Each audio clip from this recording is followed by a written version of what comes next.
Okay, I've got a question for you. What do you get when you cross a hemp farmer, a hemp lawyer, and a hemp podcaster? It's not a joke. It's today's episode of the Lancaster Farming Industrial Hemp Podcast. My name is Eric Harlock, and today we hear a conversation with a hemp lawyer from Chester County named Eric Trajtenberg and a hemp farmer also from Chester County named David Thompson.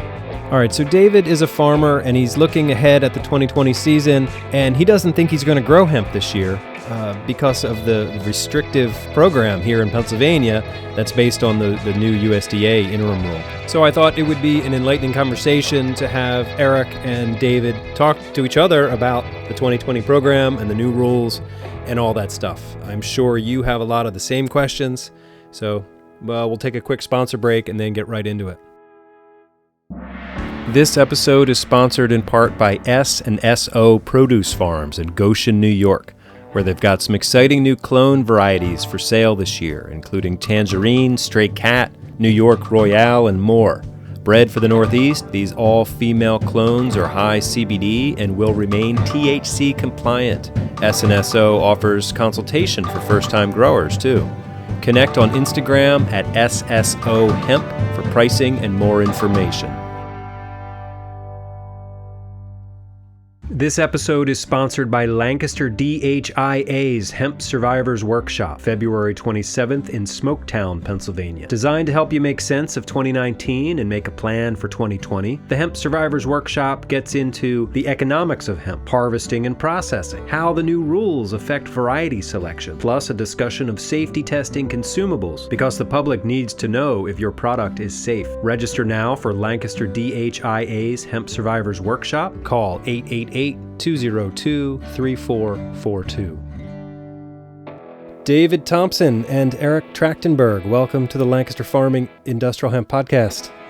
How you guys doing? I'm doing great, well. Thank you. Thank you for having us. So, David, you are a hemp farmer. You grew at ReLeaf Farmacy in Glenmoore last year. You were actually on the show here before, back in the summer. And Eric, you are about to be a hemp farmer, but you're a hemp lawyer too in Chester County, Pennsylvania. So I thought today we would sort of facilitate a conversation about some legal issues in the hemp space. So it's like a farmer, a lawyer, and a podcast host walk into a bar. This is like a setup for a joke, or it's today's episode. So, David, you have some issues with the sort of the hemp program in the state, the new 2020 policy. Can you sort of, talk about the issues you have? I think it's always been the issue. And again, I thank you guys for providing the public platforms for this discussion. And again, we're not trying to bash the PDA. I think they've done a really tremendous job trying to implement a very complex program. But the question that's always been out there for myself and other farmers when the Farm Bill got passed or updated with through the administration on a federal level in 2018 was always the statement was, okay, Delta 0.3%, Delta 9. As long as your products are testing on a dry rate basis under 0.3% Delta 9, you're good to go. The state, law very much follow that same line. And then when the application started coming out from the state, I don't want to say it was disingenuous, but there was a lot of, they were talking about 0.3% THC. And again, we were under the assumption you're talking about Delta 9 THC. And then things got confusing. I don't know if you remember, Eric, during the summer at some point when they sent out a statement trying to clarify these things during the summer. And even in that clarification email or letter, they were bouncing back and forth between total THC and Delta 9 THC and muddying the waters. And so regardless, we were under the assumption that we were compliant under 0.3% Delta 9 and took that with us. That said, we are thankful in some ways the PDA has clarified that, but they are very much adopting the federal's state perspective as well, USDA perspective of a total THC policy of 0.3%, which in what we were doing in our kind of artesian flower grow, that basically kills us and takes us out of the market overnight. And again, it still doesn't answer the question is why does the state and federal law explicitly state 0.3% Delta 9 THC Yet we have, our public bodies, the PDA and the USDA, implementing these total THC policies that, in my opinion, are problematic in a few ways. So, yeah. So you have the interplay, I would say, of what is legislation, the 2018 Farm Bill, and its definition there of THC being Delta 9 THC. And then you have the USDA, which is more of a interpretive enforcement arm, which and the problems that are being caused, let's back up and clarify, is that it's from the USDA interim final rule that was published on or about October 31st. And most people know that there was then an open commenting time that was 60 days, and then it was extended another 30 days, during which people, any interested person, was able to go online and comment, publicly comment on what they believed or what they thought about the USDA interim final rule. And I think there was I don't know, somewhere about 5,000 comments that were made. Many of them, I wouldn't say negative, but certainly giving their opinion of the USDA interim final rule, or saying what they suggest to be done to the rule. And this is what has brought on the problem now, is that Pennsylvania, in their 2020 program, has clarified that they will go ahead and adopt the interim final rule and the policy of a total THC testing regimen, even though technically under the interim final rule, a state like Pennsylvania, which had a pilot program, can operate through October of 2020 under their prior plan. So technically, plants could be put in the ground this year and harvested, and Pennsylvania could choose to operate under a Delta 9 testing if they chose to. But they've already chosen the other option, though, right? They've already set their plan in motion? Correct. And that's, what has concerned a lot of growers, both from this past year and people going forward, as to what will be the market in Pennsylvania going forward. What will be the ability of people to grow and stay compliant with 0.3 total THC testing. Right. And other states like Colorado, they have chosen not to implement the USDA plan this year, right? That is correct. Colorado and a number of other states, I had a list, have chosen to delay implementation and to continue with 0.3 Delta 9 testing.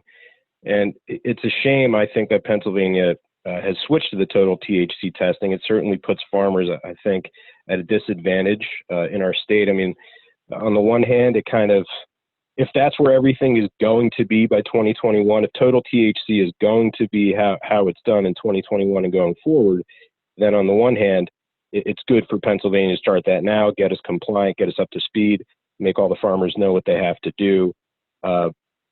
But on the other hand, there technically is still a year where we could operate under Delta 9 compliance and see what happens with the USDA's rules. I mean, it's unlikely, but there's still a possibility that there would be changes. I think the USDA just had a call last week. Eric, I think, in fact, you called into that and asked a question.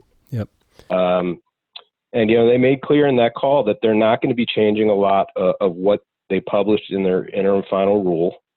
They're not open to discussing the definition of THC. They're not going to switch from the total THC definition back to Delta 9. They seem to kind of open the door to whether they're open to changing the 15-day testing period, or whether they're open to changing the sampling and testing regimens, the specific sampling and testing regimens that are required pre-harvest. But otherwise, it didn't seem like they were at all open to the notion of changing total THC back to Delta 9 THC. And I'd have to look further into this, but I believe they also opened up another comment period for that. So, David, where does that put you for this year? Are you going to grow hemp this year, or are you out of the game now? Well, yeah. So just think about. Well, let me back up a little bit. There's some of the things internally we've been trying to figure out, and this but it does intertwine in the sense of we grew a lot of high quality products. We're very proud of growing that, but because we're first year growers, we didn't have a lot of labs. Now that we had labs, we're really just out there developing these relationships and beginning to see sales take off. And that said, we really want to be strategic with our relationships with developing. Like I said, we've talked before about us just growing smokable flower primarily for right now, developing those markets. So we've been thinking more about that. Like, we have product, we need to develop markets. And I think, you've talked to several people before about the importance of developing markets. I know you had Groff on a couple weeks ago to kind of ask to get an update. And I know you had another gentleman on last week about the overpriced nature of CBD and how it's, in my opinion, really jamming up the market as well from a consumer standpoint. So for us, with basically being limited in our cannabinoid growth, it basically takes us out of the market overnight. That said, when you factor in the competition we have in Colorado and down the West Coast, traditionally states who aren't as interested in adhering to federal policies and programs, they're going to be growing superior plants, 3 to 5 times more potent than anything a farmer is going to grow here. And they're very well established in their infrastructure as far as processing and growing, and markets and buyers and all that good stuff.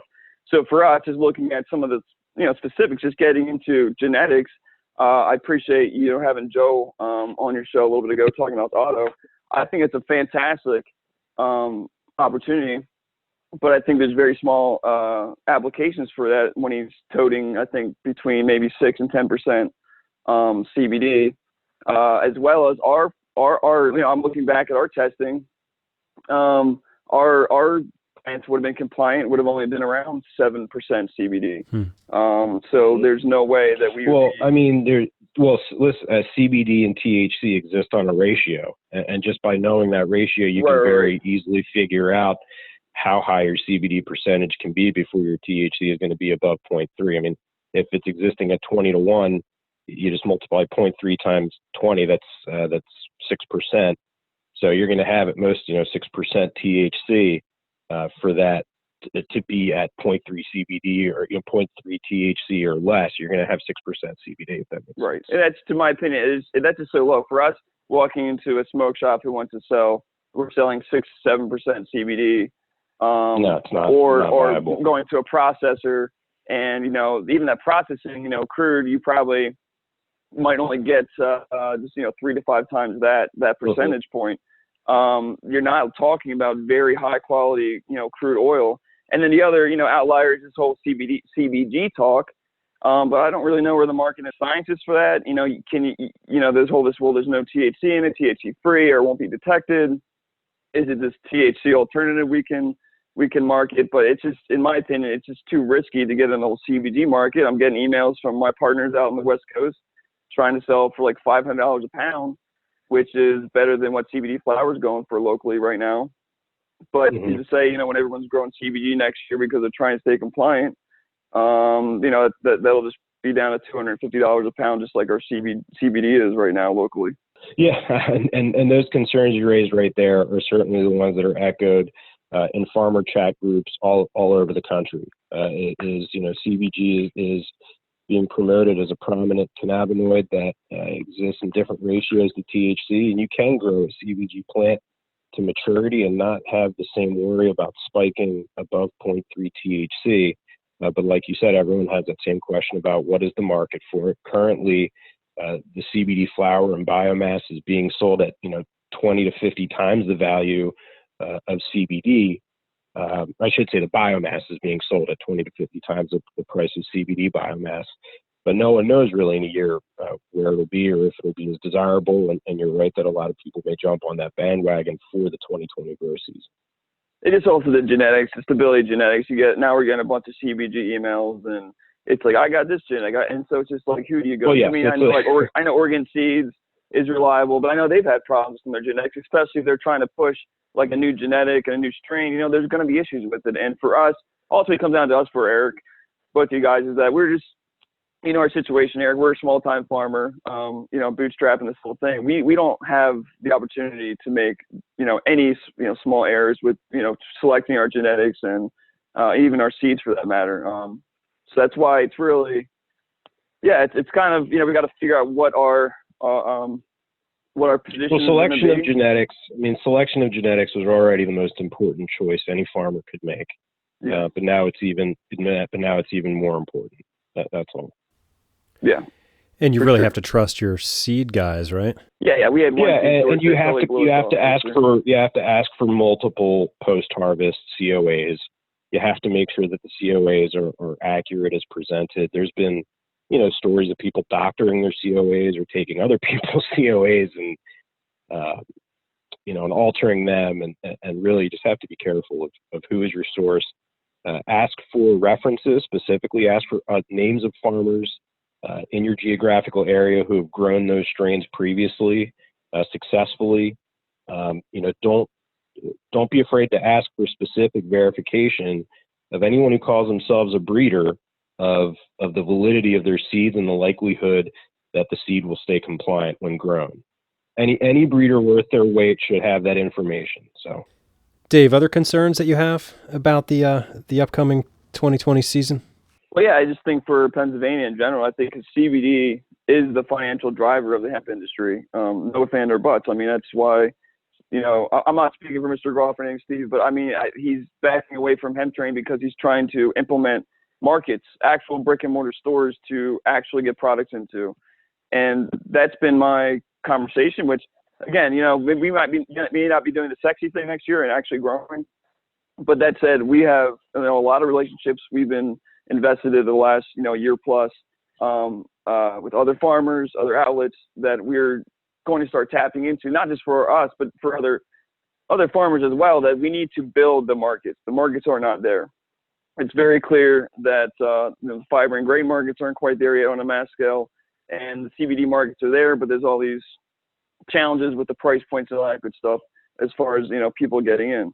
So for us though, with this total THC limitations, I just don't see how you can have a competitive market where people are be able to have a high CBD potency. I think that's also why people are hesitant to contract with farmers right now, because they don't know what is going to be compliant and what the final stance is on the PDA. That said, who knows how strict the program is going to be and how well it's going to be enforced. But that said, that's not the way to handle business as a professional.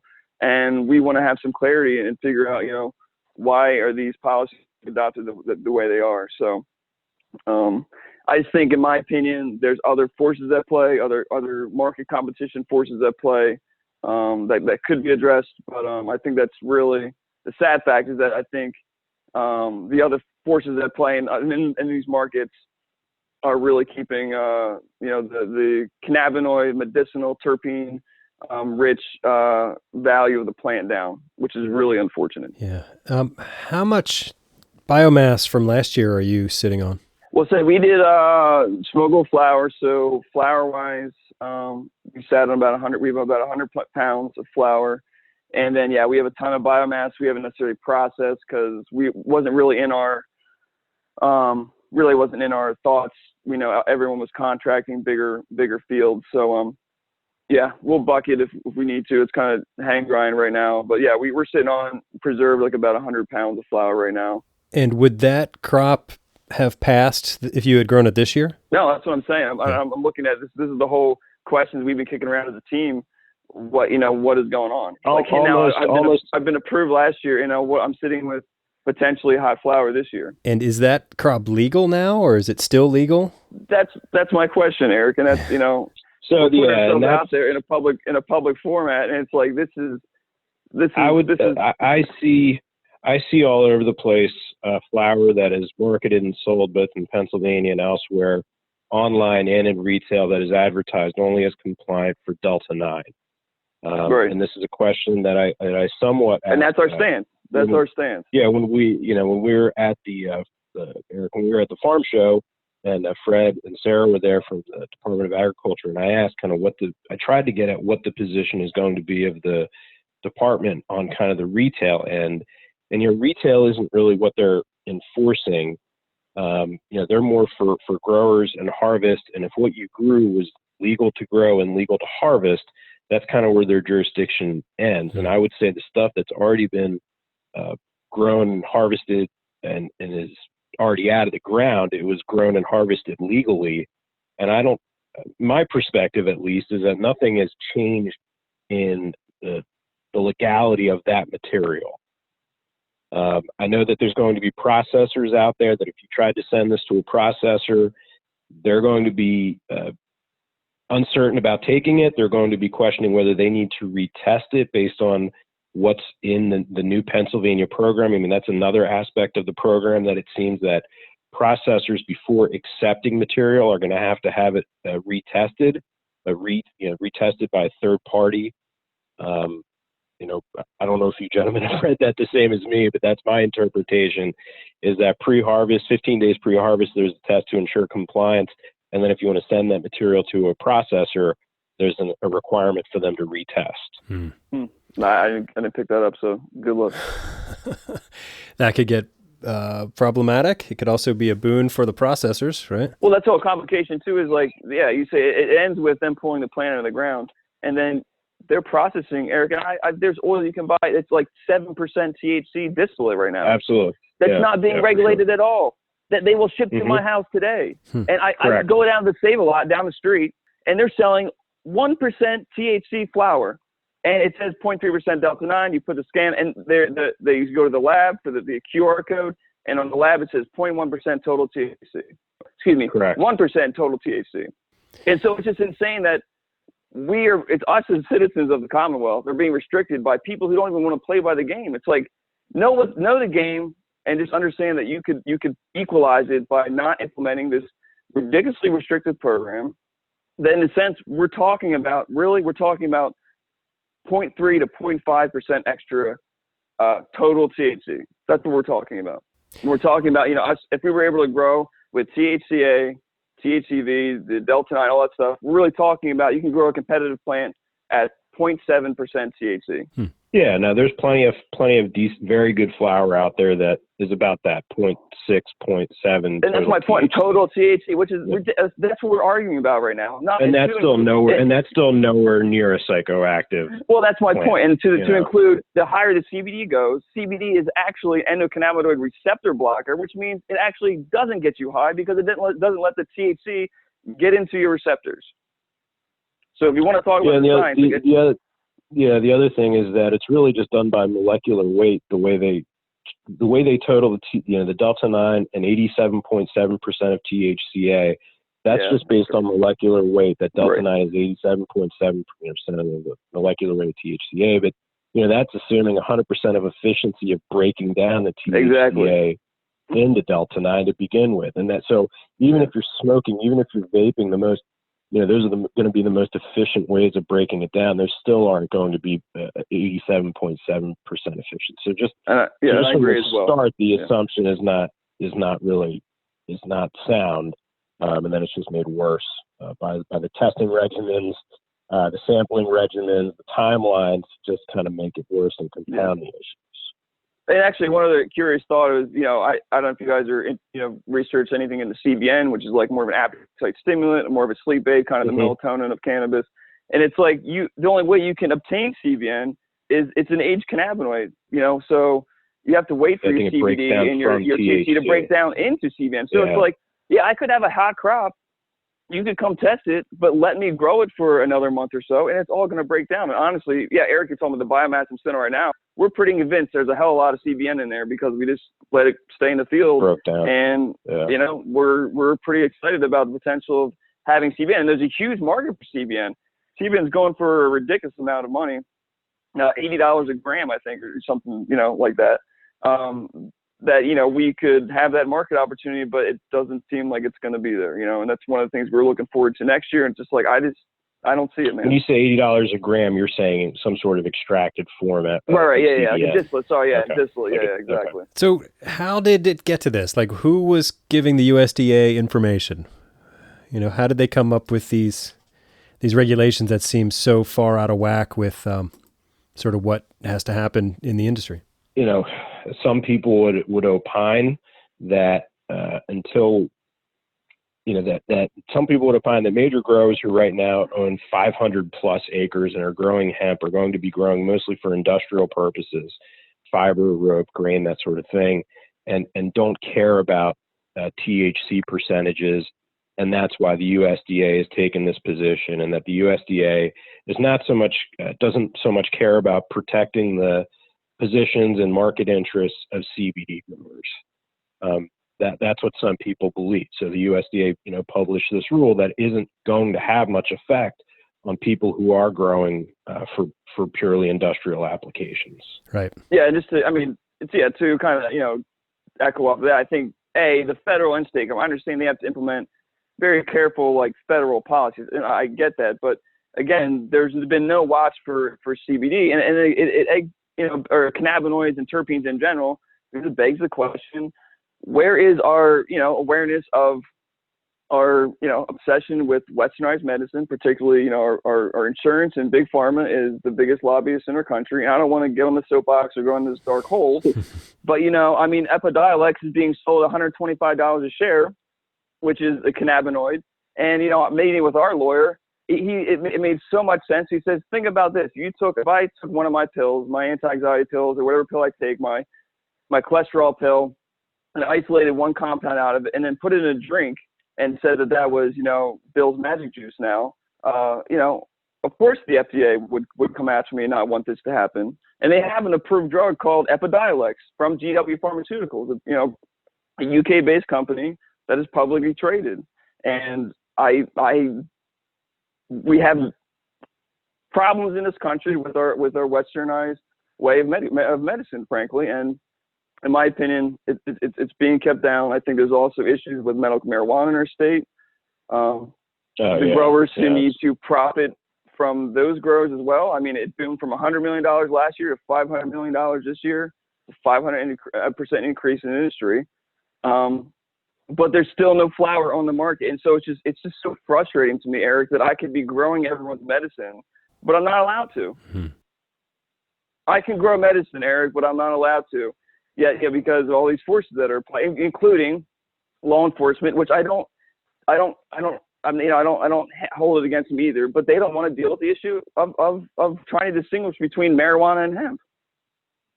They've had enough problems with the state and the medical, implementing the medical marijuana program with DUIs and people transporting their stuff in the wrong and not in the packaging that comes in, the consumption of people, doing it in public, or they're smoking it, in a joint or in a bowl when they're supposed to be vaping only. So I think from a law enforcement perspective, they're not all about it either. They have no interest in bud.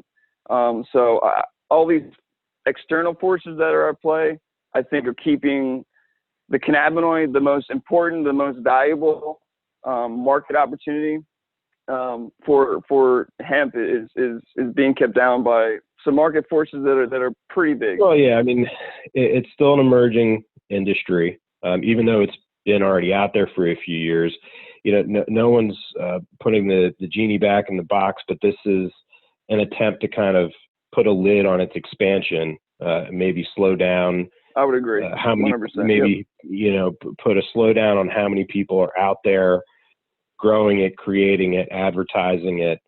I think there should be more enforcement and attention paid to the quality of what's being created and sold out there as CBD products, and not so much enforcement and attention on the farmers who are trying to grow it. I think for the most part, farmers growing it are trying to do it correctly. They're trying to make their plants as good and as healthy as possible. They have every vested interest in trying to stay compliant and lawful. I don't believe that the PDA has reported that any farmers, willfully or intentionally tried to grow actual marijuana plants in their lots or anything like that. And I think for the most part, farmers tried to stay compliant and accountable as much as possible. So it's a shame that they're the ones receiving the attention and the enforcement, et cetera, when really perhaps more attention should be paid on the end product of CBD and what's being put out there in the market and advertised. So, Eric, what advice would you give to growers this year? Whether they grew last year or not, what sorts of direction would you offer folks? I should clarify, certainly I did not grow anything in 2019. I'm hoping to grow in 2020. But I do talk with a lot of people, growers from across the country. I'm a moderator and active in a Facebook group that has over 5,000 people, and there's dozens of comments a day relating to the status of the industry and farmers' experiences across the country. And it's important that everyone know the specific market that they're in. A lot of people in 2019, from talking with growers in Pennsylvania, they got into hemp for the experience of growing hemp, but they didn't have any intention of needing to sell it themselves, market it themselves, or be on any sort of retail end. And what's happened is that they've been left with material, it's been harvested, and there's nothing they can do with it. There's no processors that they can take it to, and they can't just sell it to a processor. They can't just sell it to a bigger company that wants their material. It seems like a lot of growers have been left with no other option but to develop their own market stream, their own retail line. So that is kind of like thought number one that you should have. As backward as that feels, it's like you don't even have seeds, you don't even have anything planned out. And really your first thought should be, what am I going to do with this after I grow it? And you need to give that question some real thought. And, I think, David, you brought up Joe Ullman earlier in the call. And that's one piece of information, he shared with me early on was, think about what your market's going to be. Think about how you're going to be selling this into what retail stream. And, that's certainly something that anybody who's going to be growing in 2020 needs to think about that. More specifically, as a piece of advice, I would recommend that anyone in Pennsylvania download and read, pardon me, I got to slow down, the full 24-page program for Pennsylvania for 2020. Don't just read our permit. Don't just read the instructions for the permit, but make sure that you download and view the entire 24-page program that goes really from start to finish of what the state is trying to enforce and then how they're going to enforce it. Talking about the sampling of plants, the procedure of testing, how they're going to look at lot sizes, et cetera. It discusses when the material does leave your property and your farm, what it needs to be labeled with, what information needs to be on those labels. And just to, absolutely familiarize yourself with all of the program, and not just what was in the application or what was in the instructions, but with the whole program, and know what you're getting into ahead of time. So I've been talking to some farmers who are slightly annoyed with the whole idea of processing and how much the processors charge for it, whether it's a toll processing or like the amount of markup the processors then put on the product before it goes to retail. Do you guys have any thoughts on the sort of the structure of the processing and how farmers can not get the short end of the stick here? Yeah. So one thing I think you hear a lot about is splits. So you take your material to a processor, and the processor will wind up splitting the extracted material with the farmer. Mm-hmm. So it's not like the farmer's paying out of pocket for the extraction. They're literally splitting the extracted material with the extractor. And yeah, I mean, it's a concern that a lot of farmers have, is that retail prices have stayed pretty strong. It seems like the retail demand is still growing. There's still a strong demand for it, but farmers are being paid less and less for their material. Per point per pound, the price continues to go down. It certainly hasn't started going back up yet, but retail prices have stayed pretty consistent. I heard from one grower from Illinois who ran into toll drying, and so that the dryers wanted a portion of his crop, and then for processing there was a toll for processing, so he was left with like 30% of his original harvest, and he just couldn't fathom it. It just doesn't seem right. And your choice of a processor is very important. People should understand that processing is a matter of efficiency, and you have to talk to your processor about what methods they're using, how long they've been processing, what's their history of success. You can expect At the high end, I believe it's about 80 to 85% efficiency in extraction. But some extractors are not as good as that, and they're not going to be pulling out as much CBD as they could be. So not all processing is equal. Right. Yeah, Eric brings up, and to include that into a localized market, which everyone wants to develop a local market, which is what, in my opinion, encourages sustainability in small and large markets. But you have all these processors coming online with little to no experience, charging a lot of money because they invested a lot of money into some equipment that they're trying to make some money back on. Meanwhile, you can go to Colorado on the West Coast where people have had their machines paid off 10 times over by now, that can offer the same quality material or even better for a fraction of the cost. Right. We initially thought about actually doing our own processing, but then getting into $500,000 to $1 million to get a machine and get everything going was not feasible.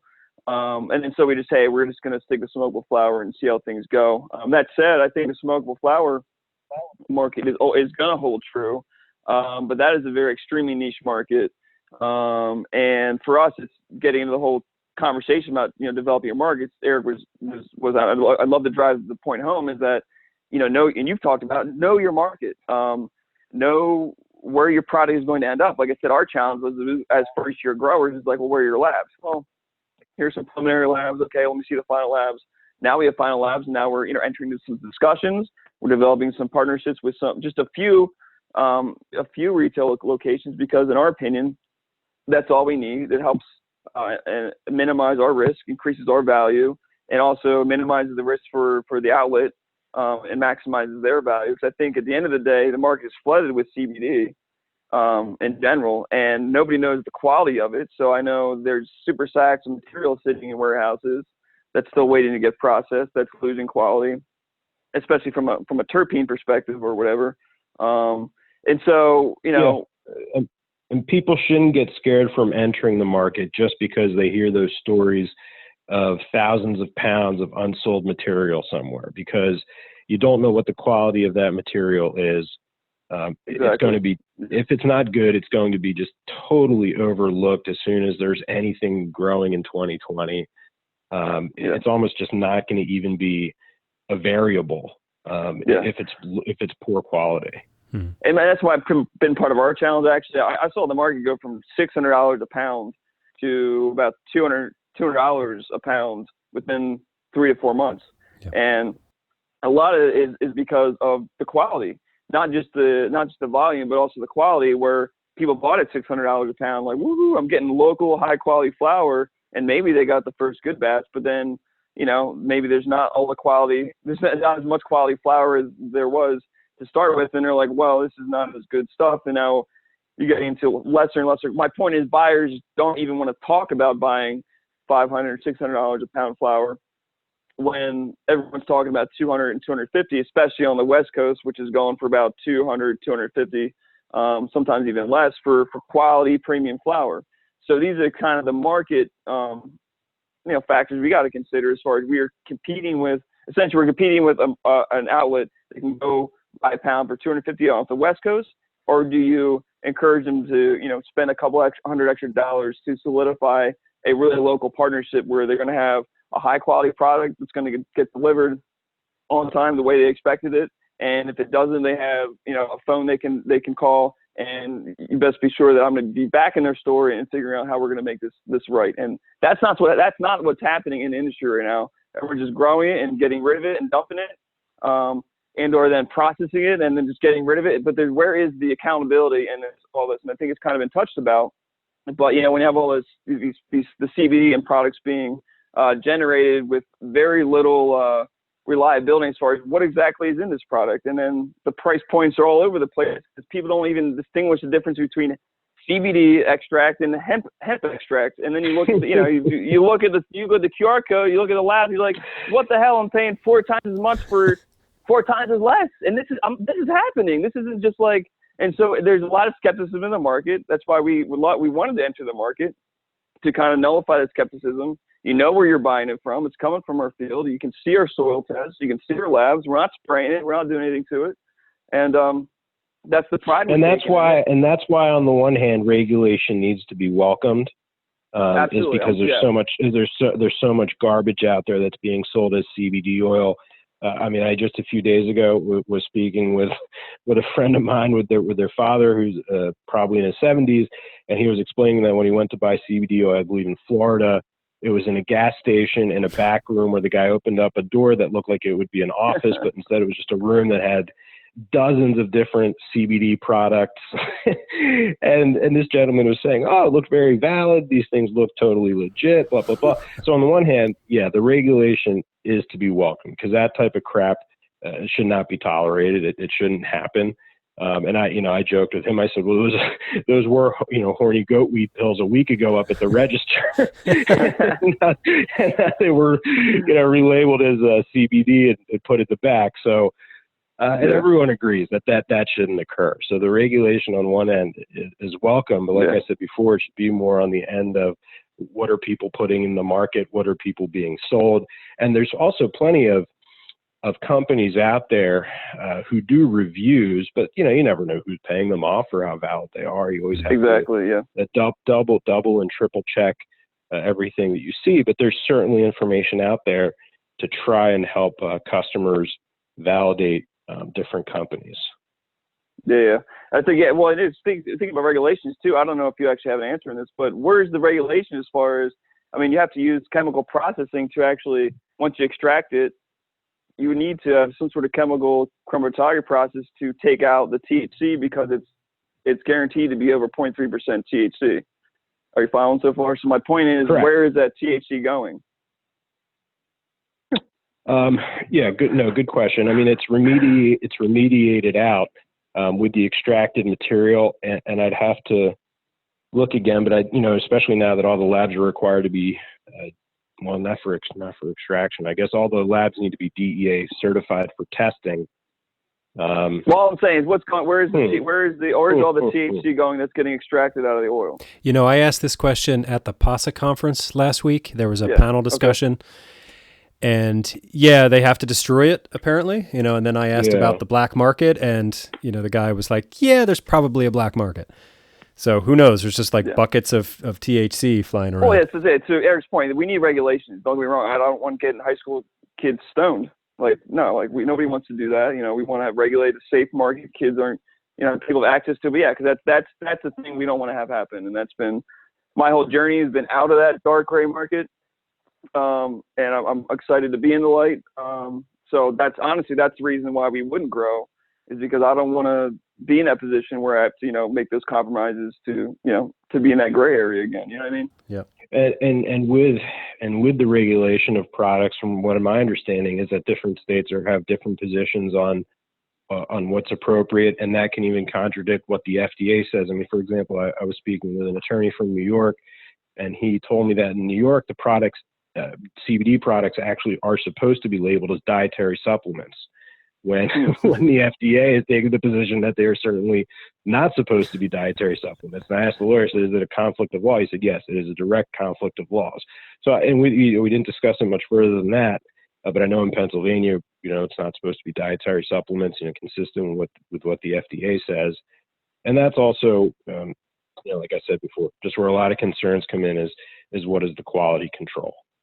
Well, and that's kind of frustration. We are the United States of America. So, I wish, just to bounce off that, I wish that the PDA did not adopt this total THC policy, because I think it really, in my opinion, really puts a dampen on the market in Pennsylvania when we have other competitors in other states that aren't doing that. So, and all we have to do is look at the list of crops of concern, the prohibited varieties and varieties of concern, and you can just look that we're not setting ourselves up for failure, but setting up farmers for a much higher likelihood of going hot is what I would say. And that's it. This isn't like isolated PA.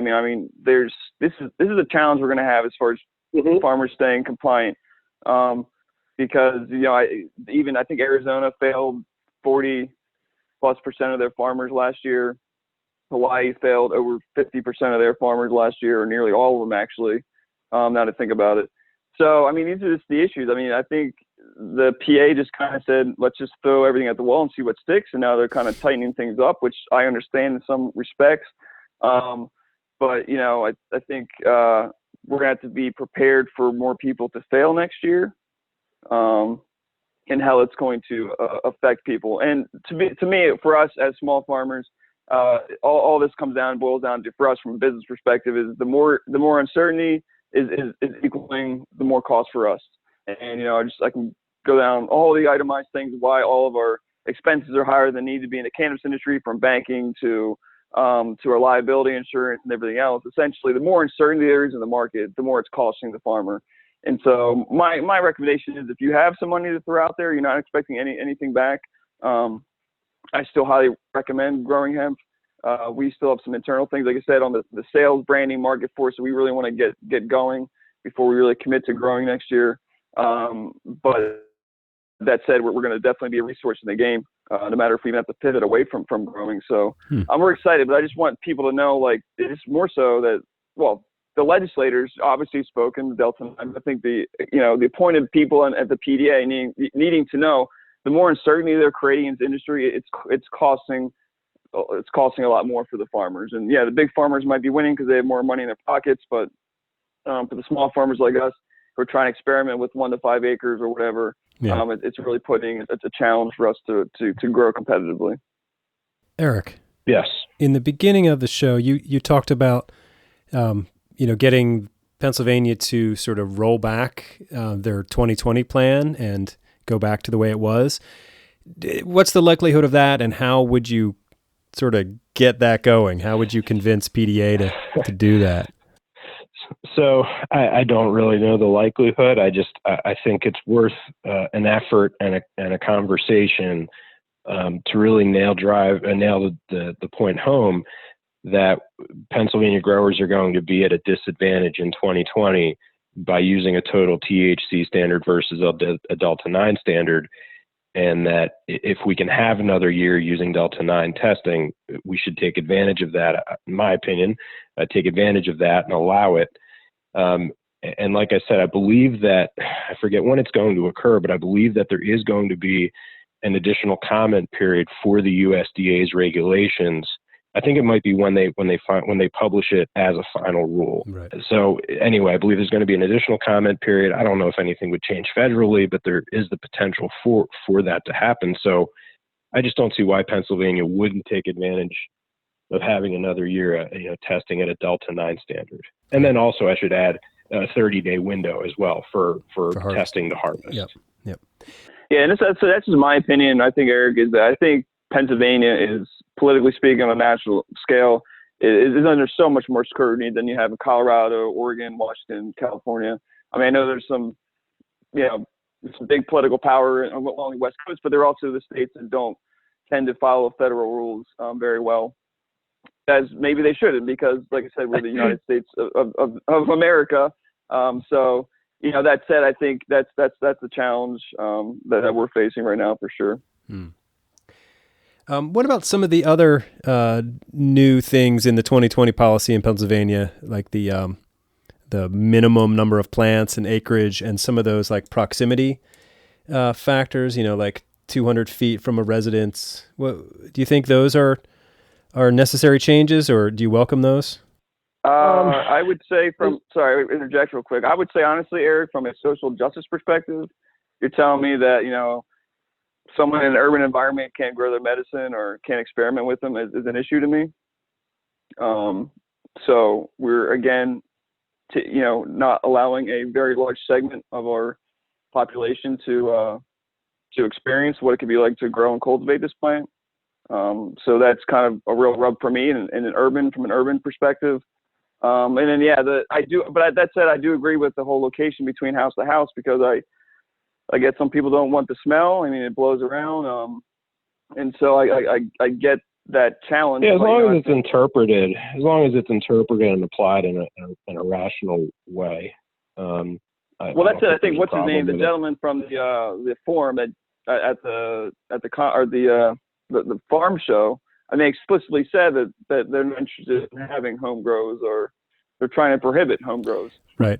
Fred Strathmeyer was talking about that. They wanted to limit that. But your point too, like the urban grower, yeah, I mean, if you're, let's say you're in Philadelphia and you've got, like a vacant rooftop, lot. rooftop garden, and you want to put in 50 plants, I guess you can't do that, can you? No, I mean, my point is let me put in 6 just to have my medicine. Yeah, even five plants you can't do. I mean, it says it right in the 2020 program that it's not for personal growing. Yeah. I mean, that's not the purpose of the plant. Is not to facilitate personal home growing. Yeah. Which I guess makes sense from like a commodity ag point of view. And maybe from like a wild pollination point of view, if you had people all over the place with little grows here and there, you'd have, genetics flying all over the place. Would that be an issue? Well, everyone has to report their acreage and plots to the FSA. Yeah. Anyway. But I mean, on the practicality standpoint, who the heck wants to grow 5 plants and then have to deal with the compliance and enforcement regimen? Right. I mean, who's going to grow 5 plants and then have to go test it 15 days pre-harvest? I mean, it's not realistic. Right. Yeah. Huh. Well, guys, I appreciate your time today. Is there anything else we want to talk about before we wind it up? Yeah. I mean, I just one of my as a veteran, a former public servant working in government, I'm big on sustainability, and I feel like the stance, we're just creating a lot of wastefulness. I think we're taking away from the plant's potential to grow to its fullest, and so I think this is just something we got to consider. If we're going to grow sustainable methods, because you're talking about a plant that can grow 3 times, 5 times stronger if it was just allowed to grow in the same plot for a little bit longer. And just thinking about all the wastefulness that's involved in that, that's certainly something that I wanted to bring home to farmers who are always trying to maximize their fields. That said, Joe's got a good plan with his autos. I think that might be a good application. But that said, I think farmers are always looking ways to maximize their fields, and this is definitely not a way to maximize their yields in their fields. It's anti-farming. In many regards. It's not what you do as a farmer. One concern I have about the autos, and maybe I'll talk to Joe about this some other time, is, because autos have such a limited grow window, let's say 75 to 90 days, and you basically have 75 to 90 days to maximize that plant. So if you put, 5,000 in your field, you're looking at a 75 to 90 day window to absolutely maximize that grow, give that plant as much health and sun, et cetera, that you can give it to get it as big as you can, considering it is going to flower and be done within 75 to 90 days. And my thought is that if you're trying to get 2 harvests, if that's like one of the reasons behind an auto flower is to try to squeeze in 2 harvest periods, well, then my thought is that those 2 harvest periods are going to be very different in terms of temperature, sunlight, all the environmental factors. If you're going to start one of those grows, for example, to fit into, you're going to start May 15, you're going to go May, June, July. So you're going to plan May 15 to August 15, and then August 15 to October. I don't know. Then maybe start another run, in the beginning of August and go to October. It's just, they're very different environmental periods with different amounts of sunlight, different temperatures. And I don't know. It's interesting. I'm just curious about that. Yeah, myself actually. I didn't think I just don't see how those 2 runs back to back would have consistent results. Knowing that that's kind of how the ruderalis plant works, is that you have that window to get that plant as healthy as possible.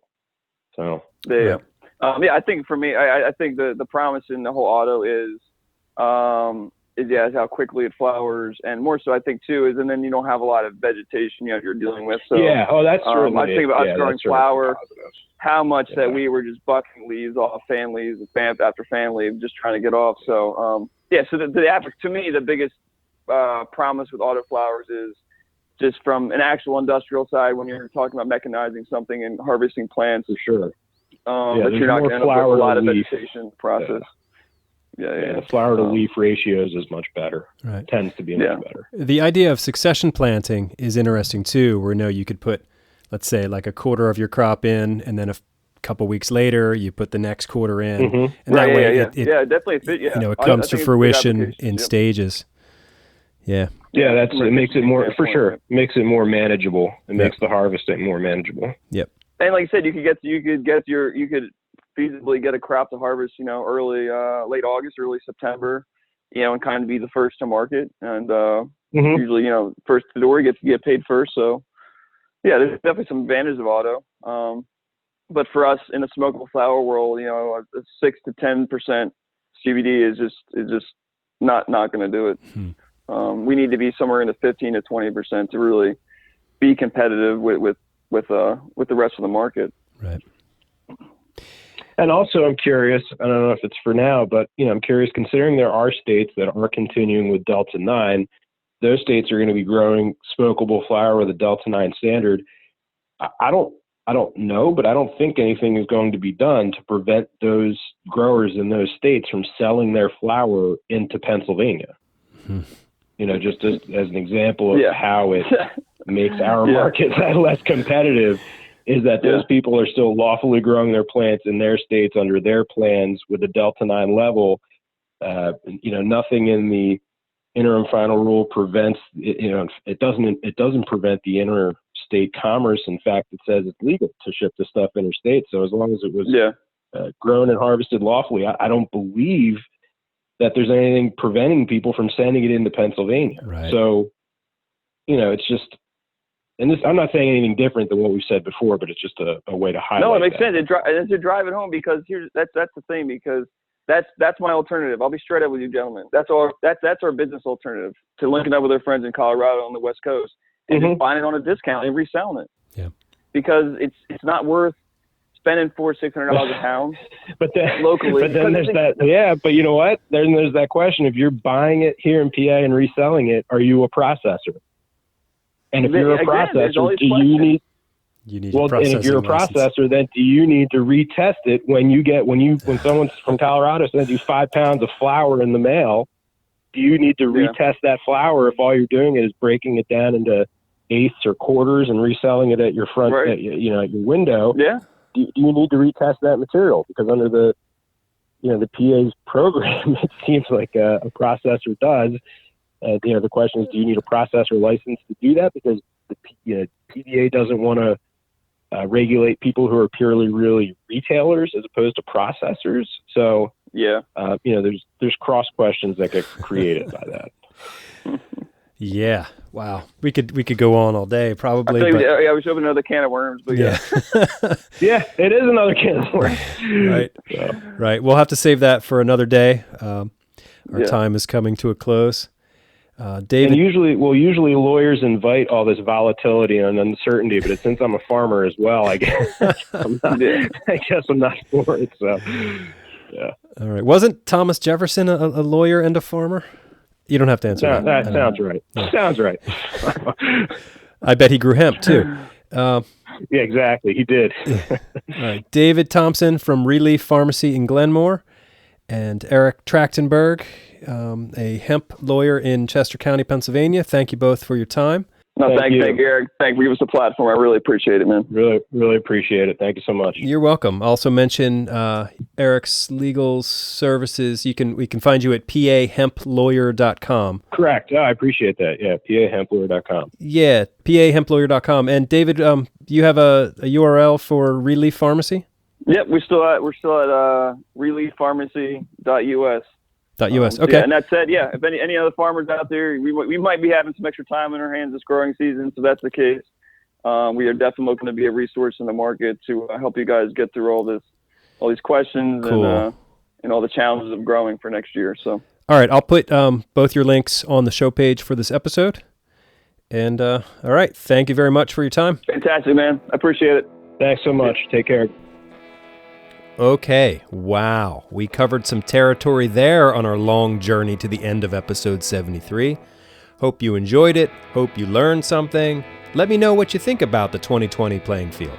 Email me at podcast@lancasterfarming.com. My name is Eric Herlock. I am the digital editor at Lancaster Farming Newspaper. I'll have all the links to all the stuff on the show page for this episode at lancasterfarming.com. Until next time, I'll see you in the newspaper. Or if you can't wait that long, you can check us out on Instagram at LF Podcast Hemp. Okay, thanks. Bye.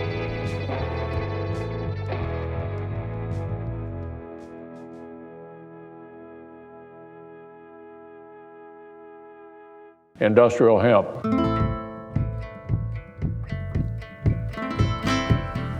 This episode of the Lancaster Farming Industrial Hemp Podcast is copyright 2020 by Lancaster Farming Newspaper, part of the Steinman Communications family.